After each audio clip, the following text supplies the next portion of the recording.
Welcome back, guys. Really special episode today. Really excited about this one. A lot of people have probably seen some posts on the page recently. Got a special guest, Katie, on the show, and the regular Sid as well, about the NRLW situation and how things are going at the moment, and just as a whole. And I think the thing that's pointing it out to me is that if this was happening in the men's version, it'd be absolute World War IV. It would be absolute carnage, and we would not hear the end of it. It'd be front, back, middle pages. It would be everywhere in the paper, and it just seems to be swept under the rug a bit at the moment. I think it's pretty disgusting how it is all going. So the more exposure we can get at the moment regarding this, the better.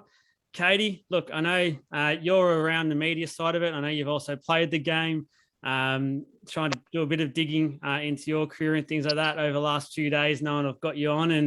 And first of all, ask you about you playing and what it was like, and then sort of what's got you into the media side of it now, and are you still playing at the moment? Yeah, thanks for having me, gents. Appreciate it. That's all right. So I started playing, last year. I made my debut and for South Sydney Rabbitohs. Loved it. Was a netballer growing up, but Yep. I had played a season of Aussie rules in Queensland before I moved down, and then working for the NRL, it was it made sense to put on the boots and have a go. I'd been covering the NRLW since its inception in 2018, so that's kind of how I got into the sport. Learned how to tackle by the last round this year, so I've figured that out pretty well now after getting crunched in half a number of times. But it's been an incredible experience and a really good way just to have a better understanding of what a player goes through. What position were you? I made my debut in the middle, and but got to play this year mostly at centre. A couple of games at prop. It was nasty. Look, Those ones up front. You'll never see. If I might add, Katie, if I might add, I watched the NRL app, and obviously I saw you the whole year last year. You're not there anymore, and I saw your debut when you got presented your jersey. It was very nice. You had a big smile on your face. It was really good. It was good stuff. We love the game, Joel and I played full contact for 16 years, and like you said, it's completely different when you're out there in the wars, figuratively speaking. But you look like you loved it, definitely. Yeah, I did. I had such a good time. Like, I think even you mentioning that, I get such a smile because it was Dean and Tasha. They were two people who just knew I had no idea. I'd watched the game for years and always had so much respect for the players, but they gave me the time of day and taught me. So you're right. It is different when you play. I think there is a side just being female, and I hate doing the sex thing all the time, but it does add a bit of credibility for me. And I find, men and women will ask now about playing, and I love that I can weigh in more. It's been great. I know you obviously play for the Bunnies, but is that the team you sort of go for, or is there another team that slips under the radar and you actually are a supporter of? Because I think I heard you this morning on the radio and you seem pretty chuffed about the Titans making the 8. So I don't know if there's a little bit of something going on there, but are you actually a Titans girl? I'm actually, look, I'm a lover. I'm a lover, not a fighter. So I love going for a lot of teams. But the first team I ever went for was Parramatta. So I like your background. There we go. But and then I went for Titans. That was the first NRL club I had ever reported on. So I found a real soft spot for them. But then obviously playing for the South Sydney Rabbitohs, now I love them. So it's just like working out my time. But there's 3 clubs that I have a soft spot for, and the rest. And they're all in the finals at the moment. So you've got a good ratio at the moment. You're on cloud 9 at the moment, apart from this other stuff that's going on. I'll actually lead in with a fun question here. One of the viewers sent through saying, will we ever see you in the mighty blue and gold now that they've made it into the NRLW? And would you consider playing for them in the NRLW? Look, I think I'm still a fair way off. I would love to have a development contract. I just love to train at that standard and just to watch, because I just feel like I'm a sponge at the moment and I just want to absorb everything. about what's happening and how they train, because I've only experienced the training and the play at one club. So now I'd love that opportunity. I don't think it'll happen next year. But if I could do like a train, a trial, or development, they do the development contracts, but usually for the younger girls. So I'm on that older scale now. Well, the way the current setup's looking, they're going to have 2 seasons, some reps in all in 1 year. So you never know.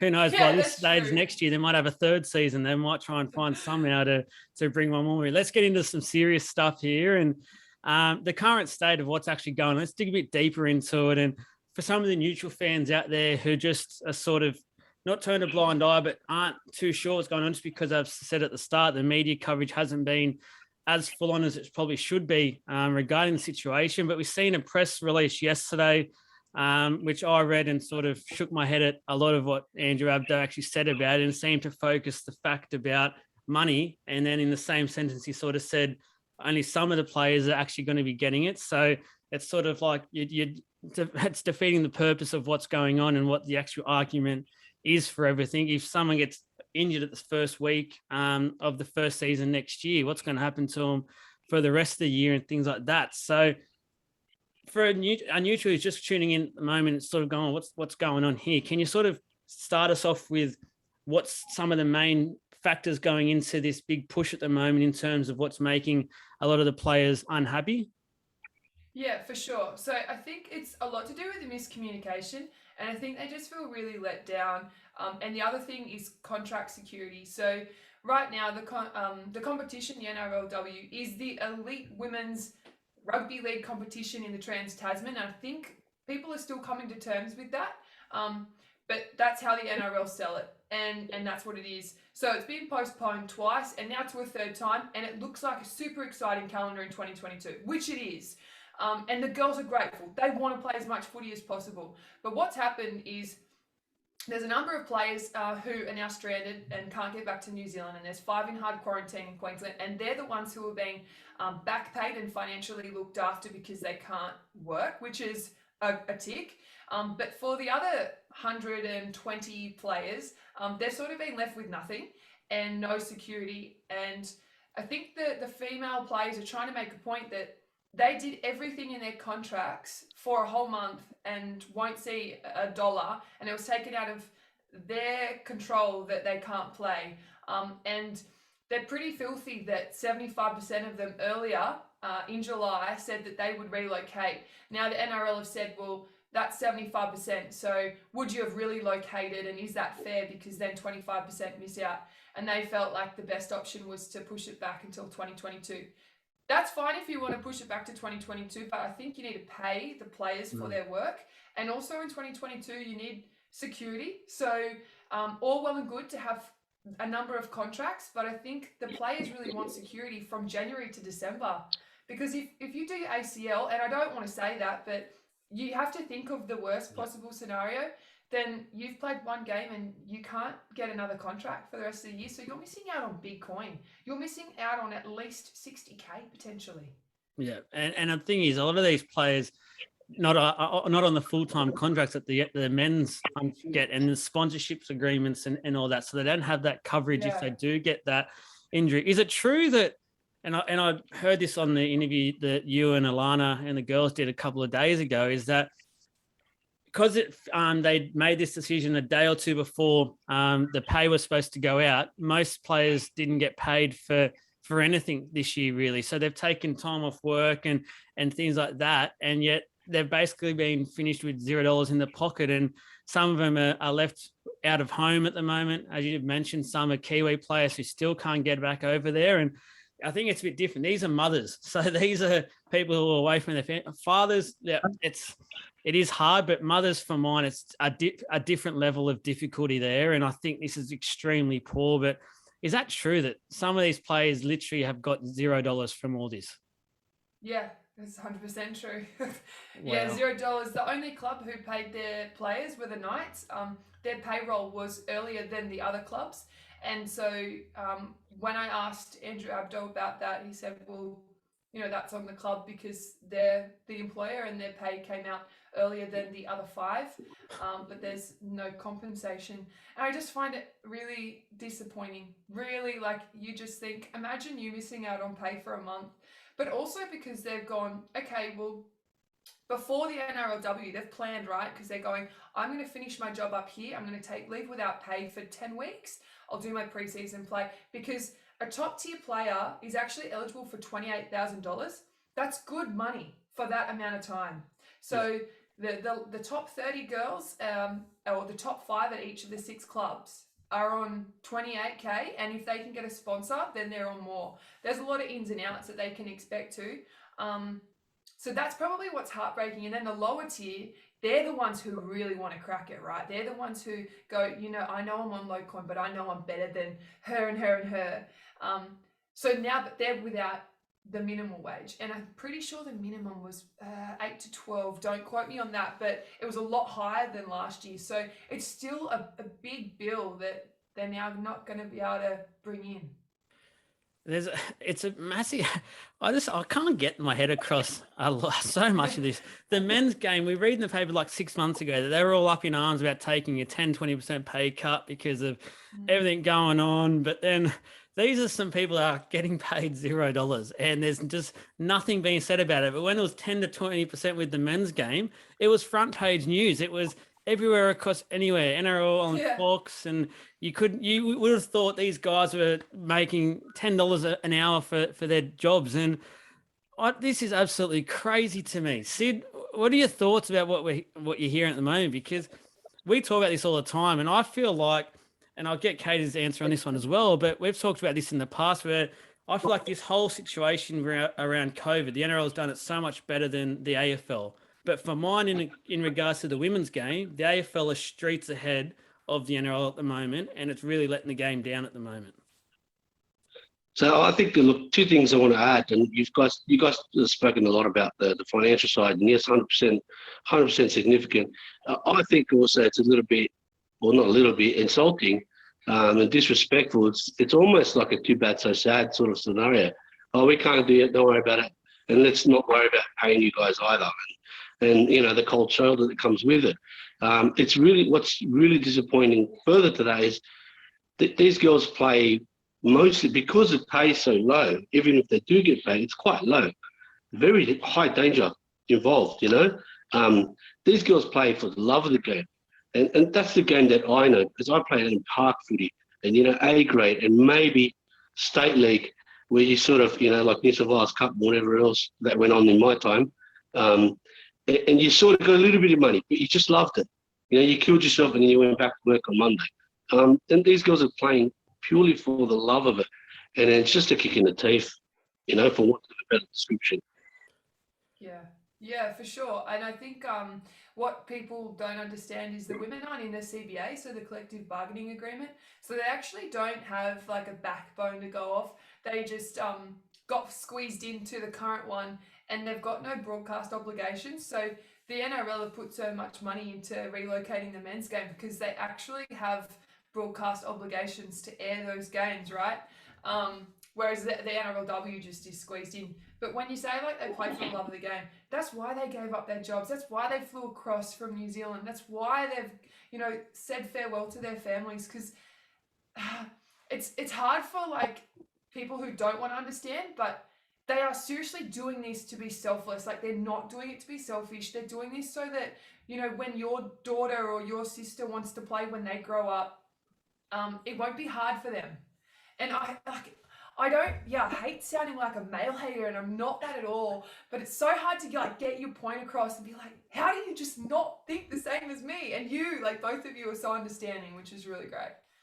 I think you have to be, especially at the moment. As I said, it's the growing stage of this at the moment. If the NRL are actually serious, because at the moment, to me, it feels like they're not as serious. It's about growing this game as what they should be. It's like it's more words to make it look like they are, but then the actions aren't being the same as the words, so to speak. So in saying that, what's some ideas for yourself about the current state of the female junior development system and how you see it developing over the next couple of years. And to mine, it feels like the first thing that needs to happen, and you just pointed it out, and I know you guys mentioned it the other day, is that there's no senior figure at the moment like the NRL has for the women's side of it.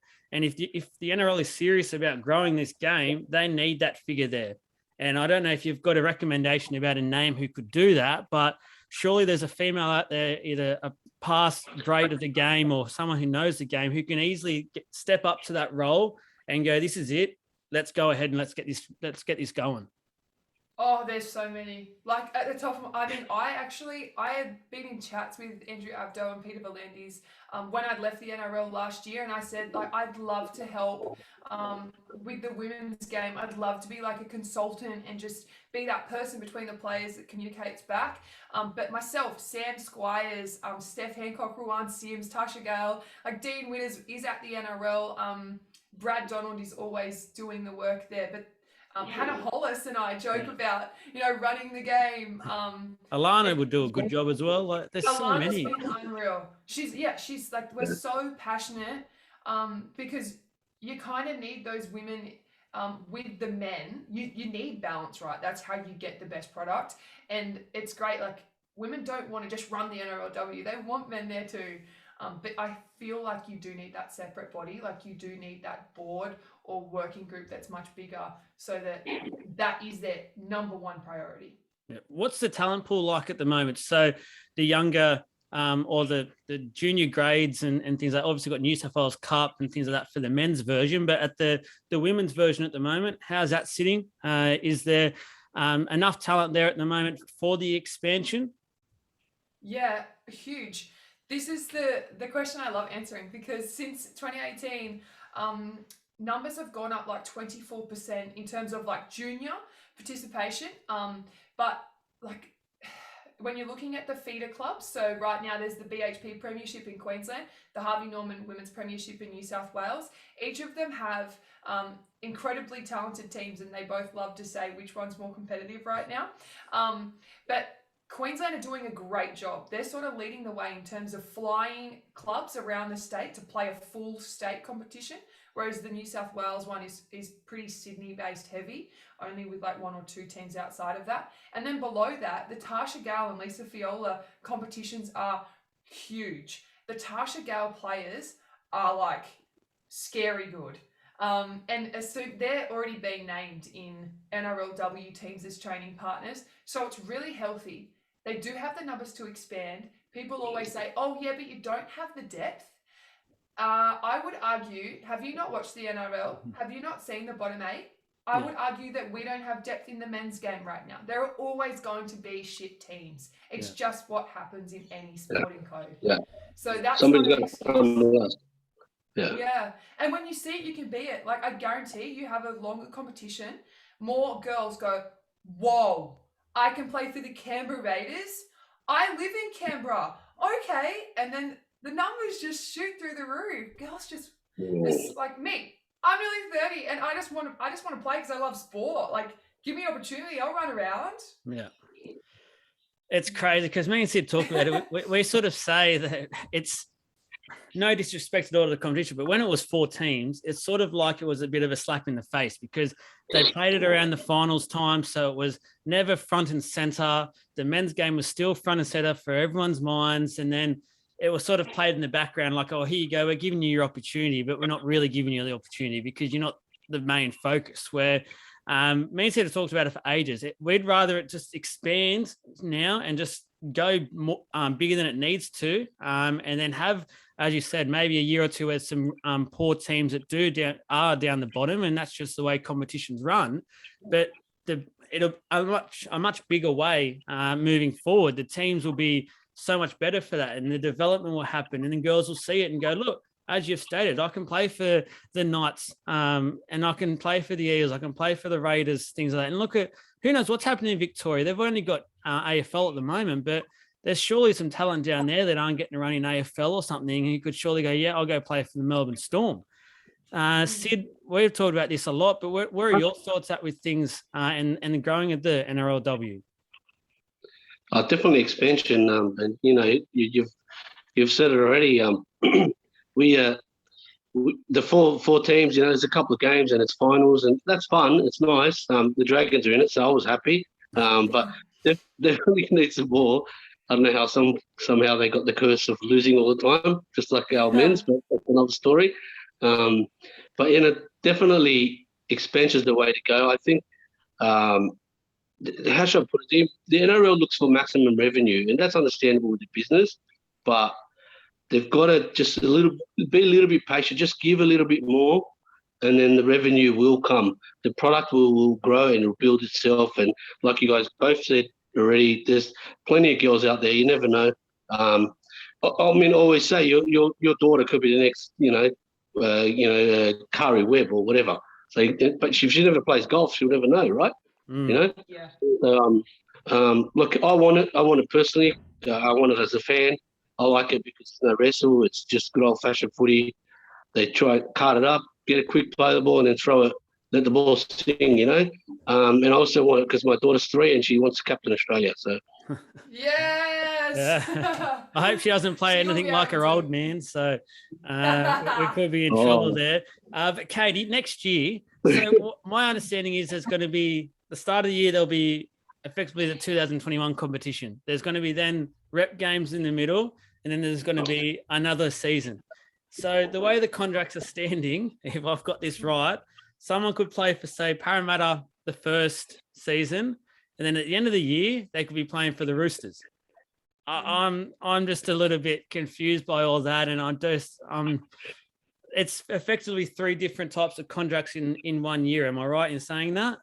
There's more. Yeah, so like we'll use you as an example. You'll play for Parramatta in the first one, and then you'll go back because you've got to play for your state comp if you want to play State of Origin.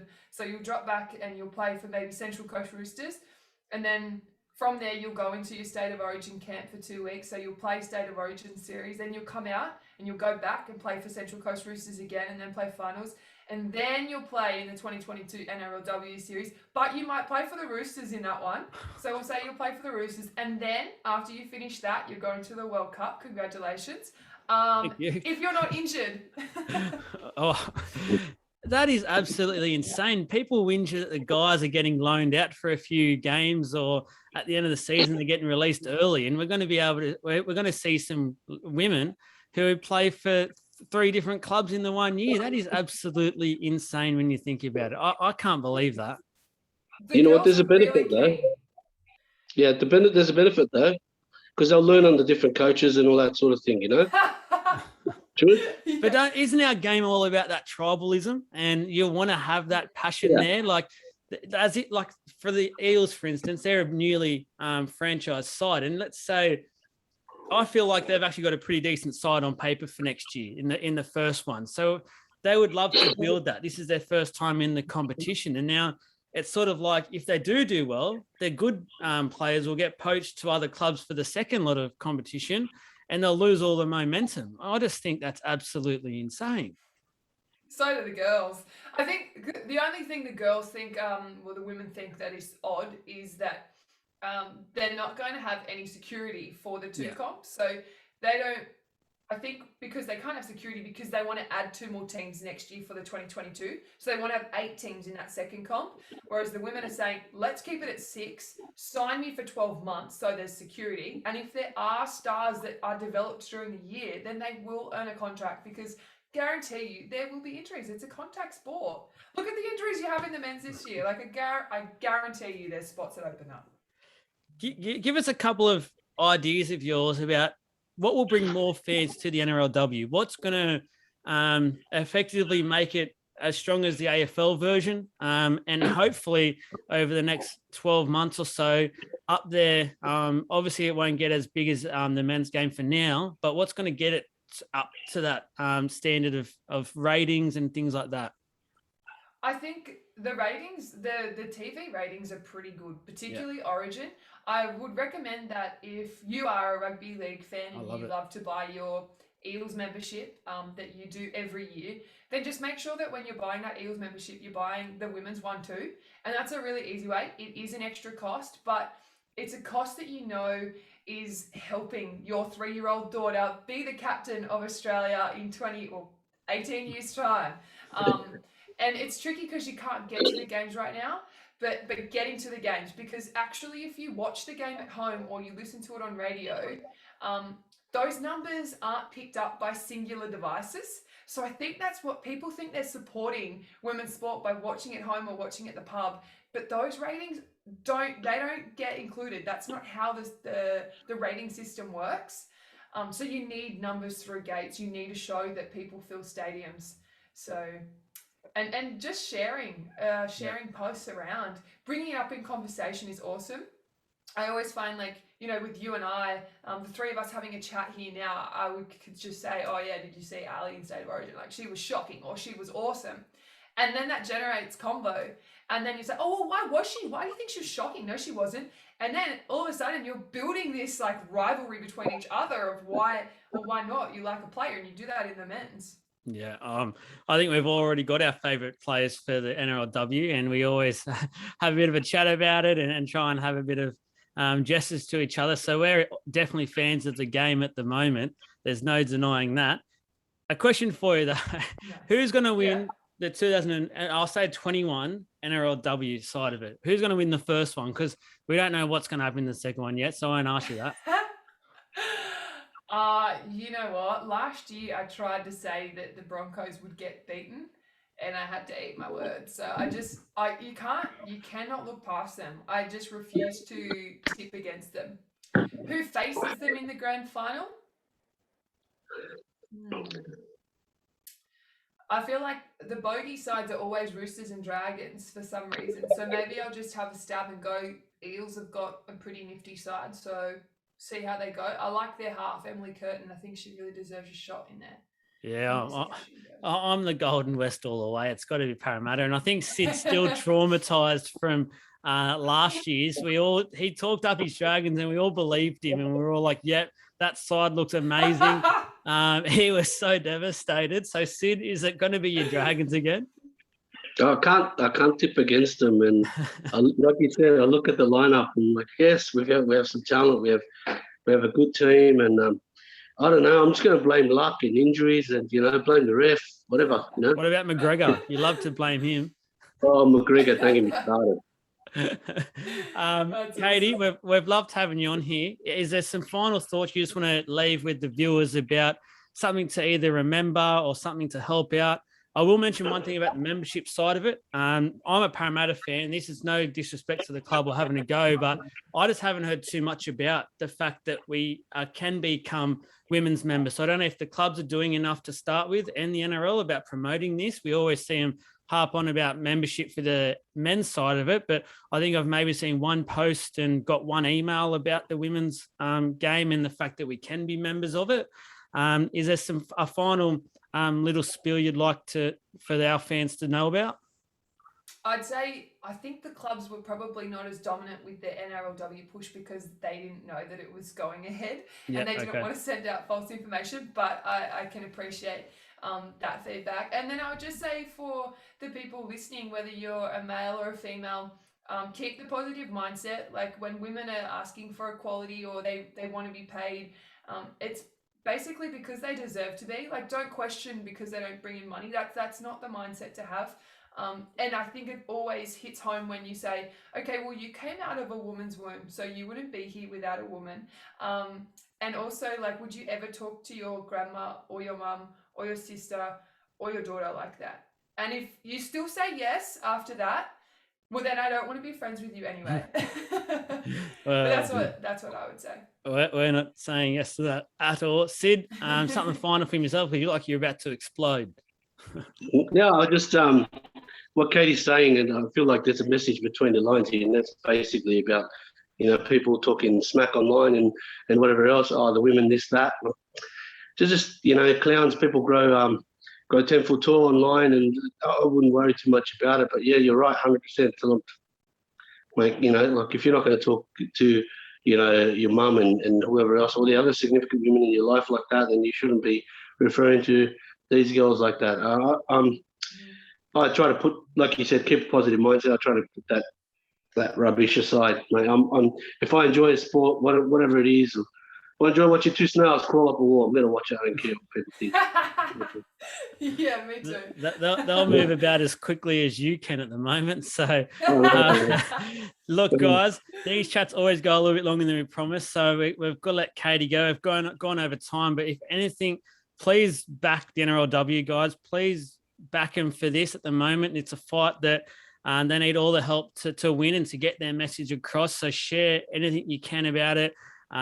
Make sure you follow all the women that play the game and all the pages and things like that. This is a fight that's going to take a lot of numbers to get involved with, and just tell them that we're serious about this, and we want to see the women's game grow, and the time is now to grow these sports. And if anything, just as Katie said, just that little bit extra financially just to support the women and really get that up on the ground and running. And I can't wait to watch next year. Please don't buy into some of these comments that it's all about money, because we've just experienced now in this chat it's not. It's more the communication side of things and the stability side of which we can all understand. We all want that in our day-to-day life. So don't buy some of these publicity posts about some of the women, and it's only always some. Let's get everyone together. So Katie, really love having you on the show. Really appreciate it on short notice. You're welcome anytime. So if you want to come on and jump on and talk about one of our finals previews that we do, we get a bit fired up. So it's always good fun, and always always good to have a women's perspective to do it. But thank you so much for coming on and sharing your thoughts about everything to do with NRLW. Oh, thanks, Joel and Zito. I appreciate it. Thanks for making me feel comfortable and confident enough to speak with you both. Anytime. Thank you.